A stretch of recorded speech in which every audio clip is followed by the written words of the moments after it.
प्रधानमंत्री नरेंद्र मोदी के लिए ऐतिहासिक दिन है, देश की सियासत के लिए ऐतिहासिक दिन है। पीएम मोदी शपथ लेंगे, लेकिन उससे पहले जो तमाम नाम चल रहे हैं वो आपको अब लगातार बता रहे हैं। और खबर ये मिल रही है कि अब से कुछ देर के बाद पीएम हाउस में शुरू होगी हाई टी, यानी कि तमाम संभावित चेहरे जो नाम आपको हम लगातार बता रहे हैं विस्तार न्यूज पर, उन चेहरों के साथ प्रधानमंत्री मोदी नजर आएंगे, संभावित मंत्रियों के साथ बातचीत करेंगे प्रधानमंत्री मोदी। पीएम हाउस के बाहर संभावित मंत्रियों का पहुंचना शुरू हो चुका है, तस्वीर भी हम लगातार आपको दिखाएंगे।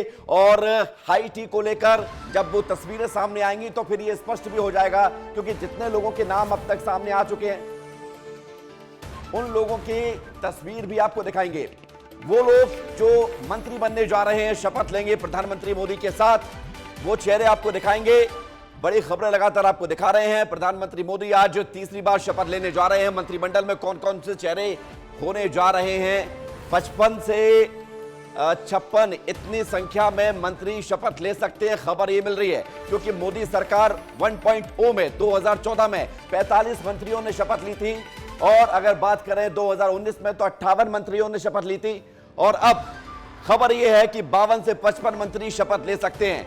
वो कौन से चेहरे होंगे, मध्य प्रदेश, छत्तीसगढ़ या दूसरे राज्यों में, चाहे वो महाराष्ट्र हो, गुजरात हो, बिहार हो, आंध्र प्रदेश हो, उत्तर प्रदेश हो, तमाम राज्यों से कौन कौन से चेहरों को मोदी ने अपनी टीम में शामिल किया है, ये अपने आप में दिलचस्प है जानना। और इसको लेकर लगातार जिन जिन नेताओं के पास, जिन जिन सांसदों के पास फोन आ रहे हैं, हम आपको लगातार बता रहे हैं। चाहे वो रक्षा मंत्री राजनाथ सिंह, उनको दोबारा से बड़ी भूमिका के तौर पर एक बार फिर से मोदी मंत्रिमंडल में शामिल किया जाना तय माना जा रहा है। नितिन गडकरी, अमित शाह, ये तो बड़े नाम हैं। सीसीएस में इनकी भूमिका हो सकती है। जैसे कहा जाता है कि 4 बड़े मंत्रालय जो सीसीएस में आते हैं कैबिनेट सेक्रेटरी में, वो 4 मंत्रालय बीजेपी अपने पास ही रखेगी, लेकिन बाकी मंत्रालयों को लेकर यहां पर मंथन हुआ है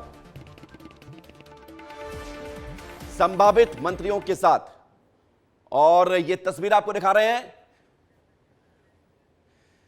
ये तस्वीर आपको हम दिखा रहे हैं हैदराबाद से, जहां पर चंद्रबाबू नायडू आपको नजर आ रहे हैं। चंद्रबाबू नायडू पहुंचे हैं रामोजी राव, जो कि कल उनका निधन हुआ था सुबह लगभग 4 बजे, और अब उनके अंत्येष्टि की ये तस्वीरें सामने आ रही हैं। उनके निधन से पत्रकारिता जगत में, सिनेमा जगत में शोक की लहर है। तो ये तस्वीरें जहां पर चंद्रबाबू नायडू पहुंचे हुए हैं, बेहद खास रिश्ता रामोजी राव को लेकर समय समय पर सामने आता रहा है, और रामोजी राव के निधन पर देश भर की तमाम लोगों ने उस पर शोक जाहिर किया था। तस्वीरें आपके सामने, रामोजी राव की अंत्येष्टि हो रही है।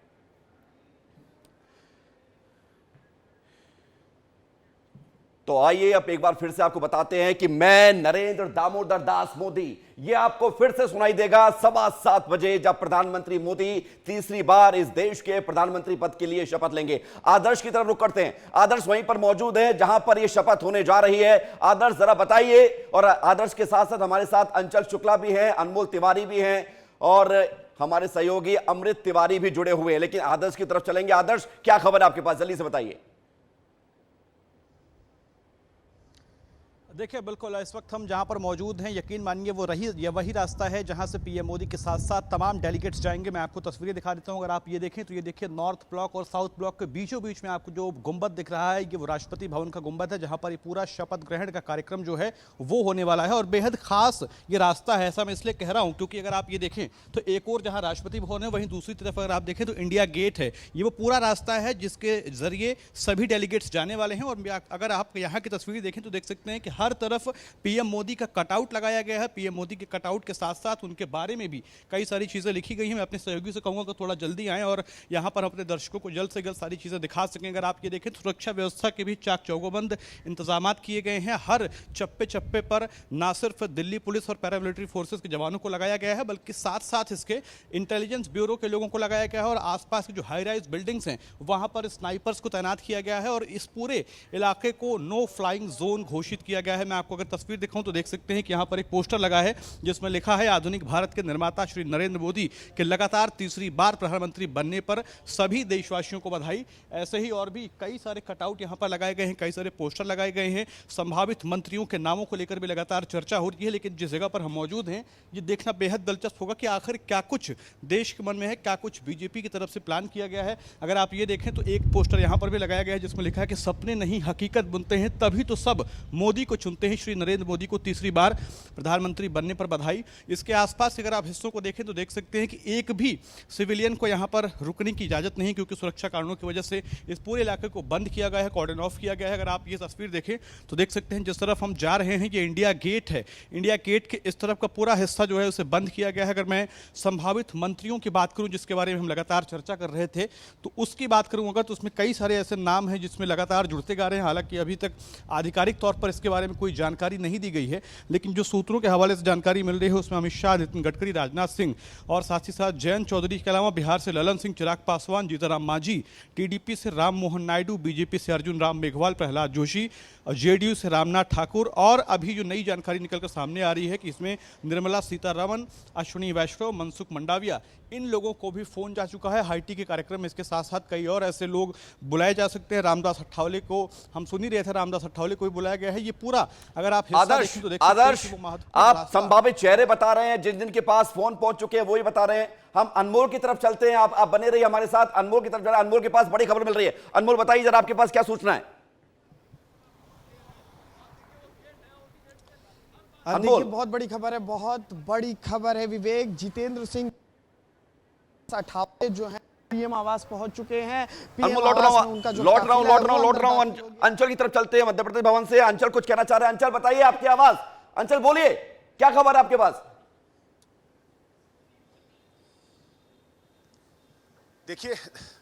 देखिए अभी शिवराज सिंह चौहान यहाँ से उनका काफिला रवाना हुआ है और जो जानकारी मिली है वो ये सूचना है कि संसद भवन जा रहे हैं रजिस्ट्रेशन कराने के लिए और इसके बाद वो पीएम हाउस जाएंगे, जहाँ पर चाय पर बुलाया गया है सांसदों को जिन्हें मंत्रिमंडल में जगह मिलनी है। लेकिन अभी भी ये राज ही है कि क्या मध्य प्रदेश के कितने सांसदों को मोदी कैबिनेट में स्थान मिलने वाला है। अभी वो यहाँ से निकले हैं और थोड़ी देर पहले हमने जब बात भी की थी तो उन्होंने अंचल नाम कितने टोटल भी मना किया। शिवराज सिंह चौहान अगर रजिस्ट्रेशन कराने जा रहे हैं, हाई टीम में शामिल होंगे तो इसका मतलब यह है कि वो मंत्री बनने जा रहे हैं। सिंधिया को फोन पहुंच चुका है, 2 नाम तो फाइनल है मध्य प्रदेश से।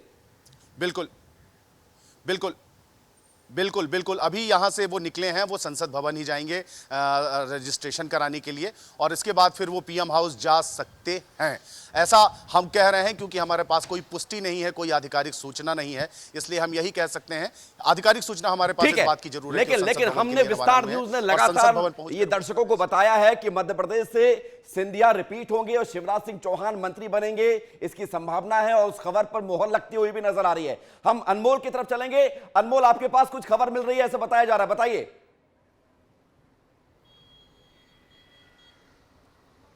अब बिल्कुल विवेक, इस वक्त की बड़ी खबर है कि 11:30 बजे ये बैठक शुरू होनी है। 20 मिनट का वक्त रह गया, लेकिन इससे पहले 3 सांसद जो हैं वो पहुंच गए हैं। जितेंद्र सिंह पहुंच गए हैं पीएम आवास के अंदर। इसके अलावा रामदास अठावले जो आरपीआई के हैं वो भी पहुंच चुके हैं। इसके अलावा गिरिराज सिंह, ये 3 बड़े नेता जो हैं पीएम आवास के अंदर दाखिल हो चुके हैं और अब से कुछ ही देर में, बस कुछ ही देर में जो है चाय पर चर्चा। बड़ी खबर बता रहे हैं अनमोल, गिरिराज सिंह एक बार फिर से मंत्री बनने जा रहे हैं। बेगूसराय बिहार से सांसद हैं गिरिराज सिंह, एक बार फिर से मंत्री बनने जा रहे हैं। बड़ी खबर है, एक और नया चेहरा जितेंद्र सिंह, गिरिराज सिंह, रामदास आठवले पहुंच गए हैं पीएम आवास पर। यह बड़ी जानकारी आपको बता रहे हैं। रामदास आठवले भी जो कि अपनी एक पार्टी रखते हैं, एनडीए का सहयोगी दल है, उनको एक बार फिर से मंत्री बनाया जा रहा है। लगातार पिछले 8 साल से वो राज्य मंत्री भी हैं। जितेंद्र सिंह भी पीएम आवास पहुंचे हैं, हाई टीम में शामिल होने जा रहे हैं। बड़ी खबर आपको बता रहे हैं, गिरिराज सिंह का नाम फिर से, हमने कल आपको बताया था विस्तार न्यूज ने कि बिहार से संभावित चेहरों में गिरिराज सिंह का नाम भी हो सकता है और उस पर मुहर लगती हुई विस्तार न्यूज ने जितने संभावित चेहरे बताए थे उसमें से ज्यादातर मंत्रियों के लिए फोन उनके पास पहुंच चुके हैं, पीएम आवास पहुंचे हैं। गिरिराज सिंह बेगूसराय से सांसद हैं और लगातार मुखर होकर आवाज उठाते रहे हैं। बिहार बीजेपी का बड़ा चेहरा है और आपको बता रहे हैं। अनमोल की तरफ एक बार फिर से रुख करते हैं। अनमोल, और कौन कौन से सांसद वहां पर पहुंच रहे हैं?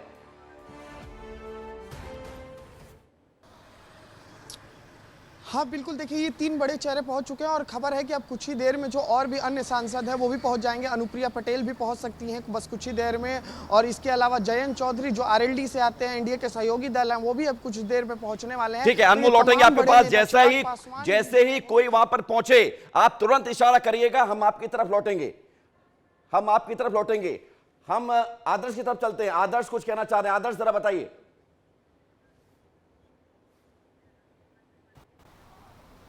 मैं रोक रहा हूं आदर्श। एक बड़ी खबर आ रही है केरल से। सुरेश गोपी जो इकलौते बीजेपी के सांसद हैं, बीजेपी का खाता जिन्होंने खुलवाया है केरल में, वो मंत्री बनने जा रहे हैं। त्रिशूर से सांसद हैं सुरेश गोपी, फिल्मों में काम भी कर चुके हैं। और बड़ी खबर यह है कि सुरेश गोपी को मंत्री बनाया जा रहा है। खबर यह मिल रही है कि इकलौते सांसद हैं और केरल में जिस तरह से बीजेपी का खाता खुलवाया, बीजेपी की एंट्री केरल में करवाई है, अपने आप में एक बड़ी बात होती है और सुरेश गोपी को इसका इनाम मिलने जा रहा है। सुरेश गोपी मंत्री बनेंगे, ये खबर मिल रही है। त्रिशूर से सांसद हैं, अपने आप में बड़ी खबर मिल रही है। और सबसे खास बात यह है कि सुरेश गोपी को लेकर चर्चा चल रही थी क्योंकि केरल में बीजेपी की एंट्री जिस सांसद ने दिलवाई है उसको मंत्री बनाया जाना चाहिए, ऐसी मांग भी थी। और अब खबर यह है कि सुरेश गोपी को मंत्री बनाया जा रहा है।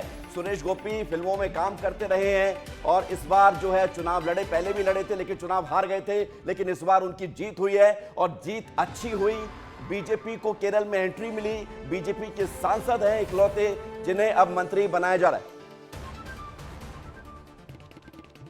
और ये खबर आपको केरल से बता रहे हैं, लेकिन अब छत्तीसगढ़ से कौन से चेहरे हैं, किसी सांसद के पास फोन पहुंचा या नहीं पहुंचा, अनमोल हमें बताएंगे। अनमोल जरा बताइए, छत्तीसगढ़ से कितने सांसद हैं जिनके पास फोन पहुंचा या नहीं पहुंचा?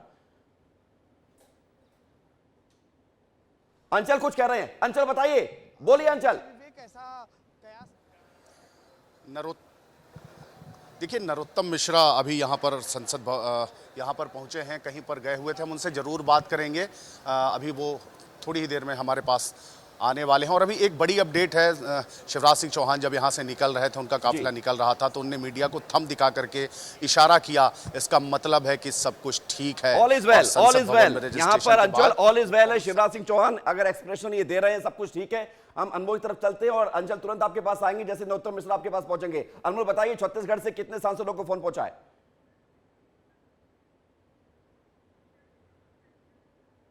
अनमोल, मेरी बातचीत हुई है जिनका नाम बहुत आगे चल रहा था मंत्री पद के रेस में, सांसद संतोष पांडे जिन्होंने पूर्व मुख्यमंत्री भूपेश बघेल को हराया है। इसके अलावा बृजमोहन अग्रवाल जो 8, इन दोनों अभी तक फोन कॉल नहीं पहुंचा है।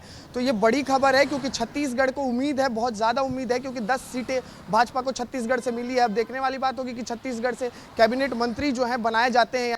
अनमोल आपकी आवाज कट रही है, एक बार फिर बताइए, फोन पहुंचा है या नहीं पहुंचा छत्तीसगढ़ के किसी सांसद के पास?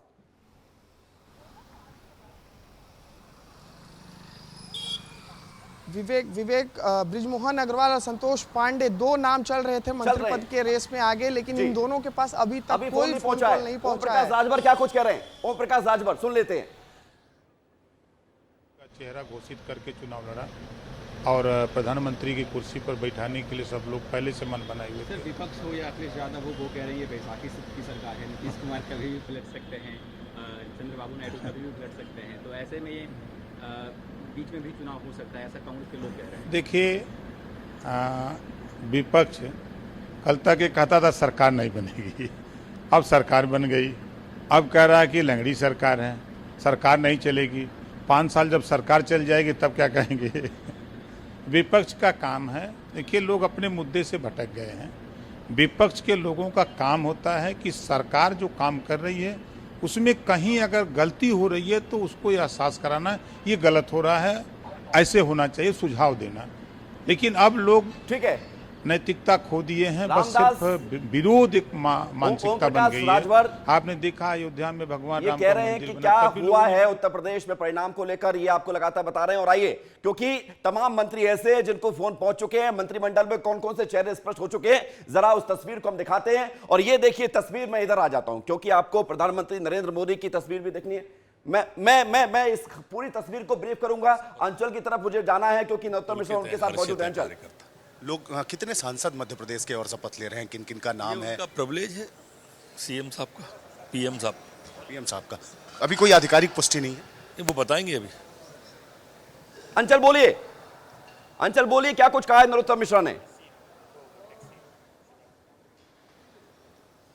देखिए, उन्होंने कहा है कि देश के लिए बहुत हर्ष का विषय है कि आज देश के प्रधानमंत्री के तौर पर नरेंद्र मोदी तीसरी बार शपथ लेने जा रहे हैं, लेकिन मंत्री मंडल में किसको किसको मध्य प्रदेश के सांसदों को जगह मिलेगी उस पर फिर से ये कुछ कहते हुए बचते नजर आए हैं। लेकिन अभी एक सूचना जो आ रही है कि अंचल ये जो है बीजेपी का अनुशासन है, इतनी जल्दी जो है कोई भी व्यक्ति, कोई भी नेता पत्ते नहीं खोलता है, ना ही बताता है कि क्या क्या संभावना चल रहा है, क्योंकि अंदर की खबर अगर जिसने बता दी तो हमने देखा है कि बीजेपी में उसे अनुशासनहीनता के तौर पर देखा जाता है। हम देखेंगे लगातार, हमारे चप्पे चप्पे पर रिपोर्टर मौजूद हैं, विस्तार न्यूज की बड़ी टीम मौजूद है, और हम उस तस्वीर को आपको एक बार फिर से दिखाते हैं कि कौन कौन से वो तमाम बड़े चेहरे हैं जिनके पास फोन पहुंच चुका है या जो शपथ लेने जा रहे हैं। अब इस तस्वीर को आप देखिए, नितिन गडकरी, पहले से माना जा रहा था नितिन गडकरी के पास फोन पहुंचेगा और बड़ा मंत्रालय इनको मिलना तय है। अर्जुन राम मेघवाल, ये कानून मंत्री अभी रहे हैं, राजस्थान से आते हैं, बड़ा चेहरा है, बड़ी जिम्मेदारी मिल सकती है। अनुप्रिया पटेल अपना दल एसकी हैं, मिर्जापुर से तीसरी बार जीती हैं, सहयोगी दल हैं। जयंत चौधरी आरएलडी से हैं, इन्हें मौका मिल सकता है, हालांकि इनकी पार्टी के 2 सांसद जीते हैं। राम मोहन नायडू टीडीपी के चेहरे हैं, टीडीपी के सांसद हैं, यानी टीडीपी से एक नाम ये है, और एक नाम है ज्योतिरादित्य सिंधिया का, जो कि गुना से सांसद हैं। राम मोहन नायडू जो है चंद्रबाबू नायडू के करीबी हैं, खास माने जाते हैं। चंद्रशेखर पेमासानी, ये भी टीडीपी के सांसद हैं, और चंद्रबाबू नायडू ने इनके नाम को आगे बढ़ाया है कि इन्हें मंत्री बनाया जाना चाहिए। रामनाथ ठाकुर बिहार से हैं, कर्पूरी ठाकुर के बेटे हैं, पूर्वी सीएम के बेटे हैं, और चुनाव में लगातार प्रचार भी किया, और कर्पूरी ठाकुर को भारत रत्न भी दिया गया था, तो वो आपको याद होगा। कुमार स्वामी जेडीएस के नेता हैं, साथ ही साथ प्रताप राव की अगर बात की जाए, लल्लन सिंह की बात की जाए, रामदास आठवले की बात की जाए, ये वो तमाम चेहरे हैं। अंचल की तरफ हमें जाना पड़ेगा। अंचल बताइए। कांतिलाल भूरिया जी, अंचल शुरू कीजिए बातचीत। देखिए, इस वक्त कांतिलाल भूरिया जी हमारे साथ में हैं, मध्य प्रदेश के कद्दावर नेता हैं, केंद्रीय मंत्री भी रह चुके हैं, प्रदेश अध्यक्ष भी रहे हैं। आज प्रधानमंत्री के तौर पर नरेंद्र मोदी जी तीसरी बार शपथ लेने जा रहे हैं। और जनता ने जनादेश दिया है तो निश्चित ही शपथ ले रहे हैं, तो हमारी शुभकामनाएं। मध्य प्रदेश में ऐसा क्या हो गया कि एक भी सीट नहीं बचा पाई कांग्रेस? क्या अंदर खाने ऐसा चल रहा है? वहाँ पे भाजपा ने गड़बड़ी की, और एक तरफा कभी ऐसा होता नहीं है। 29 की 29 लोकसभा सीट में भाजपा की तरफ जाए, उसमें बहुत बड़ा बेईमानी हुई है, और उसका एक समीक्षा की ज़रूरत है, समीक्षा कर रहे हैं। और उसमें भारतीय जनता पार्टी ने बहुत बड़ी बेईमानी की वहाँ, तो वहाँ के लोकसभा सीट जो हारे हैं कांग्रेस, वो बेईमानी से है। कांग्रेस के नेता तो आपस में ही लड़ झगड़ रहे हैं। राहुल जी, अजय सिंह राहुल कह रहे हैं कि कमलनाथ और दिग्विजय सिंह ने हाईजैक कर रखा है कांग्रेस को, और भी तरह तरह के आरोप नहीं, कांग्रेस में कोई टकराव नहीं है। कमलनाथ जी, दिग्विजय सिंह जी और सब लोग, हम लोग सब एकजुट होकर लोकसभा का चुनाव लड़ रहे थे, मगर भारतीय जनता पार्टी की जो बेईमानी की है, और उसका बड़ा आज देश में उसका आलोचना हो रही है पूरे विश्व में। अपनी कमियों का ठीकरा कब तक ऐसे ही फोड़ती रहेगी कांग्रेस, भारतीय जनता पार्टी? भारतीय जनता पार्टी बेईमानी करके सरकार बना रही है। जनता ने जनादेश नहीं दिया है, उनको पूर्ण बहुमत नहीं मिला है। ये तो सब उन्होंने इधर उधर कर टिकड़म लगा के ही सारा काम करते आ रहे हैं, पर अब ये ज़्यादा दिन चलने वाली नहीं सरकार। 99 सीट जो आई है कांग्रेस की, इस पर तो जनादेशी मिला था। 99 सीट जो कांग्रेस की आई है उस पर भी तो जनादेशी मिला है ना? जनादेश मिला, पर जो लोगों ने जनादेश दिया है, पर उन्होंने कुछ सीटें टारगेट बनाई थी। आप बड़े कद्दावर नेता हैं। मध्य प्रदेश में उन्होंने टारगेट बनाए, इसे कई जगह बना के उन्होंने बहुमत में आए हैं। तो अब ये सारी चीज़ें पूरा देश देख रहा है, लोकतंत्र की हत्या हो रही है।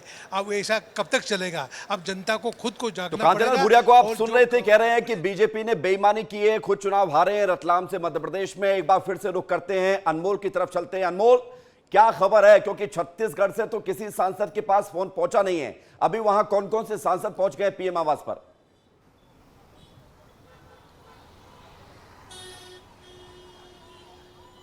अनमोल, सवाल आपसे, बताइए क्या हालचाल है वहां पर? जी बिल्कुल बिल्कुल, देखिए पीछे काफिला को दिखाइए किस तरह। ये मनोहर लाल खट्टर जा रहे हैं, देखिए मैं एक्सक्लूसिव बता रहा हूं आपको। मनोहर लाल मनोहर लाल खट्टर रवाना हुए पीएम आवास के लिए। अभी ठीक सामने मेरे मनोहर लाल खट्टर जो है वो रवाना हुए हैं और इसके साथ ही जो अन्य सांसद हैं वो भी रवाना हो रहे हैं पीएम आवास के लिए। और एक बार दुर्गेश पलट के दिखा दीजिए किस तरीके से नेताओं का जो गाड़ी है पार्किंग में लग रहा है पीएम आवास के बाहर। ये देखिए विवेक किस तरीके से यहाँ पर नेताओं का जमावड़ा लग चुका है और पीएम आवास के बाहर देखिए हलचल तेज है क्योंकि लगातार नेताओं की एंट्री हो रही है पीएम आवास के अंदर। और ये देखिए गाड़ियों का यहाँ पर आने का सिलसिला शुरू है और मनोहर लाल खट्टर जो है अभी मनोहर लाल खट्टर अंदर गए हुए हैं, अंदर दाखिल हुए मनोहर लाल खट्टर। अनमोल बड़ी खबर दे रहे हैं, मनोहर लाल खट्टर पहुंच गए हैं प्रधानमंत्री आवास में, हाई टीम में शामिल होंगे। मनोहर लाल खट्टर करनाल से जीते, हरियाणा से लगातार अनमोल हमें तस्वीर दे रहे हैं। और एक बड़ी खबर यह मिल रही है कि छत्तीसगढ़ के किसी सांसद को फोन नहीं पहुंचा है। छत्तीसगढ़ के किसी भी 10 सांसदों में से किसी भी सांसद के पास अब तक फोन नहीं पहुंचा है। सीधे रुख करते हैं मृगेंद्र पांडे की तरफ। मृगेंद्र, क्या वजह है कि छत्तीसगढ़ में किसी भी सांसद के पास अब तक फोन नहीं पहुंचा है? अब तक बीजेपी के किसी भी सांसद के पास फोन नहीं पहुंचा है। ऐसा माना जा रहा है कि अभी आधे एक घंटे में किसी न किसी सांसद को फोन आ सकता है। आपको बता दें कि पिछली सरकार में नरेंद्र मोदी 2 में रेणुका सिंह को मंत्री बनाया गया था। सरगुजा से सांसद थी, ट्राइबल लीडर हैं, उनको बनाया गया था। इससे पहले विष्णुदेव साय जो रायगढ़ से सांसद थे, वर्तमान में मुख्यमंत्री हैं, उनको बनाया गया है। राज्य गठन के बाद से लगातार बीजेपी की जब भी सरकार रही है छत्तीसगढ़ को प्रतिनिधित्व मिला है। एक समय अटल जी की सरकार में डॉक्टर रमन सिंह और रमेश बैस मंत्री हुआ करते थे। तो कुल मिलाकर यानी कि अभी उम्मीद की जाए छत्तीसगढ़ के सांसदों को अभी इंतजार और करना होगा। 15-20 मिनट या आधे घंटे में तस्वीर साफ हो जाएगी। संजय जी, ऐसा क्यों लग रहा है कि इस बार छत्तीसगढ़ को छोड़ा जा सकता है? देखिए, इस बार के जो परिणाम है इसमें क्योंकि छत्रप जो है दूसरे राज्यों से वो बहुत ताकतवर हुए हैं, ऐसे में छत्तीसगढ़ के परिणाम तो जो चाहती थी बीजेपी उस अनुरूपी है। 10 सीट उन्हें मिली है, लेकिन इसके बावजूद यहाँ किसी के पास फ़ोन नहीं आना, ये चौंकाने वाला है। हमें उम्मीद थी विजय बघेल, संतोष पांडे बड़े नाम थे जो लगातार 2 बार जीते थे, उन्हें फ़ोन आएगा। अब तक नहीं आया है, हो सकता है उम्मीद हो कि आ जाए। हालांकि 2004 में यूपीए गवर्नमेंट जब पहली बार यूपी 1 की सरकार में भी छत्तीसगढ़ से कोई मंत्री नहीं बना था, लेकिन हर बार कोई ना कोई छत्तीसगढ़ से चुनकर जाता है। तो ऐसे में अब उम्मीद तो है कि कुछ देर बाद फोन आ जाए, देखते हैं क्या होता है। देखिए, उम्मीद तो है, भाजपा के बड़े नेताओं से हमने उम्मीद है और अभी समय भी है, उम्मीद भी है और समय भी है। अभी आधे घंटे में तस्वीर और साफ हो जाएगी और हो सकता है कि सीधे हाई टीम में छत्तीसगढ़ का कोई बीजेपी सांसद नजर आए और वहां से वो खबर निकल कर आए कि छत्तीसगढ़ में इस सांसद को मंत्री बनाया जा रहा है। हम एक बार फिर से अनमोल की तरफ भी जाएंगे, लेकिन उससे पहले हमारे साथ अमृत तिवारी भी बने हुए हैं विजय चौक से। अमृत, आपके पास क्या खबर मिल रही है? तैयारियां तो पूरी हो चुकी हैं? जी बिल्कुल सुमित, यहाँ पे देखेंगे कि तैयारियों का जो है वो हर तरफ से सिक्योरिटी के अलावा जो भीतर की तैयारियां वो लगभग पूरी हो चुकी हैं और शाम से जो है यहाँ पे जो है जो काफिला है वो जाना शुरू हो चुका है, हो जाएगा। इसको लेकर के मैं रोक रहा हूँ आपको, रोक रहा हूँ अमृत, क्योंकि बड़ी खबर मिल रही है। सावित्री ठाकुर धार से जो सांसद हैं, महिला सांसद हैं मध्य प्रदेश में, और सबसे बड़ी बात है कि अब इनको फोन पहुंच चुका है। आदिवासी भी हैं, तीसरी बार सांसद बनी है। बड़ी खबर आपको बता रहे हैं, सावित्री ठाकुर को फोन पहुंच गया है। धार से, मध्य प्रदेश के धार से सांसद हैं और आप देखेंगे कि अनुप्रिया पटेल के बाद दूसरी महिला हैं अब तक जिनके नाम को लेकर स्पष्ट तस्वीर दिख रही है। मध्य प्रदेश से एक महिला मंत्री बनाया जाना तय माना जा रहा था। ये खबर आपने विस्तार न्यूज पर देखी होगी, विस्तार न्यूज लगातार बता रहा था और सावित्री ठाकुर को फोन आ गया है। बड़ी खबर आपको बता रहे हैं, सावित्री ठाकुर जो कि धार से तीसरी बार सांसद बनकर आई हैं और उन्हें अब इनाम मिल रहा है, मंत्रिमंडल में शामिल कराया जा रहा है, उनको फोन पहुंच गया है। बड़ी खबर मध्य प्रदेश से मिल रही है और मध्य प्रदेश को लेकर, इसको लेकर जरा जानकारी लेते हैं। अंचल हमारे साथ लगातार बने हुए हैं। मैं अंचल की तरफ दोबारा जाऊंगा, लेकिन खबर आपको ये बता देता हूं एक बार फिर से कि सावित्री ठाकुर को फोन पहुंच गया है। धार से सांसद हैं, तीसरी बार सांसद हैं और अंचल एक बार फिर हमारे साथ जुड़ गए हैं। अंचल, सावित्री ठाकुर को फोन पहुंच गया है, धार से सांसद हैं, मध्य प्रदेश से महिला मंत्री होंगी, ऐसे हमने विस्तार न्यूज पर खबर दिखाई भी थी और उस पर मोहर लगती हुई। हड़बड़ी और भागा दौड़ी में वो जाके गाड़ी पे बैठी और गई तो उनकी बॉडी लैंग्वेज जो है वो निश्चित रूप से ये बयां कर रही थी कि उन्हें फ़ोन आया है। वो कुछ कहीं उनने कुछ कहा तो नहीं मीडिया के सामने, लेकिन ये तय है 2 बार की सांसद हैं और अब उनको मोदी कैबिनेट में जगह मिल सकती है, ये ऐसा लगभग तय माना जा रहा है। विवेक, बिल्कुल तय माना जा रहा है। अंचल बता रहे हैं कि 2 बार की सांसद सावित्री ठाकुर, जिन्हें अब मंत्रिमंडल में जगह मिलनी तय मानी जा रही है। और लेकिन अब सवाल इस बात को लेकर है कि तीसरा चेहरा, मध्य प्रदेश से ये तीसरा चेहरा है जो कि मोदी मंत्रिमंडल में शामिल होने जा रहा है, जिसकी संभावना प्रबल है। शिवराज सिंह चौहान अभी पॉजिटिव थंब दिखाकर गए हैं, वो भी रजिस्ट्रेशन कराने पहुंचे हैं और उनका मंत्री बनना उनका लगभग तय माना जा रहा है। सिंधिया के पास फोन पहुंच गया है और सावित्री ठाकुर अब मंत्री बनने जा रही हैं, उनके पास भी फोन पहुंचा है, ऐसी खबर मिल रही है। अनमोल की तरफ एक बार फिर से रुख करते हैं। अनमोल, मनोहर लाल खट्टर पहुंचे हैं, करनाल से सांसद हैं, हरियाणा का मुख्यमंत्री पद छोड़ा था, तभी यह मान लिया गया था कि सरकार बनेगी तो मंत्री बनेंगे।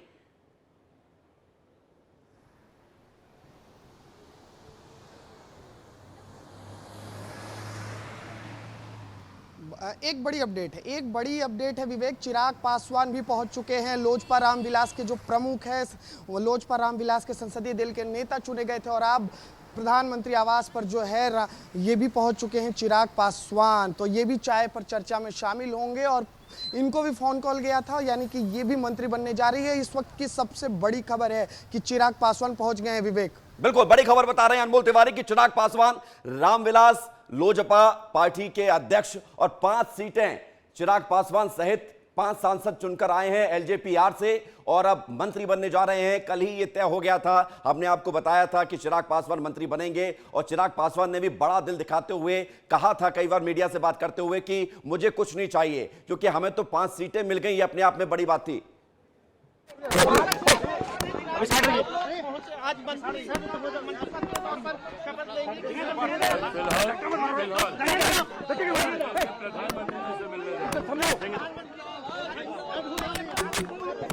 चिराग पासवान पहुंचे हैं प्रधानमंत्री आवास। मीडिया कोशिश कर रही है कि बात की जाए, चिराग पासवान कुछ बोलें।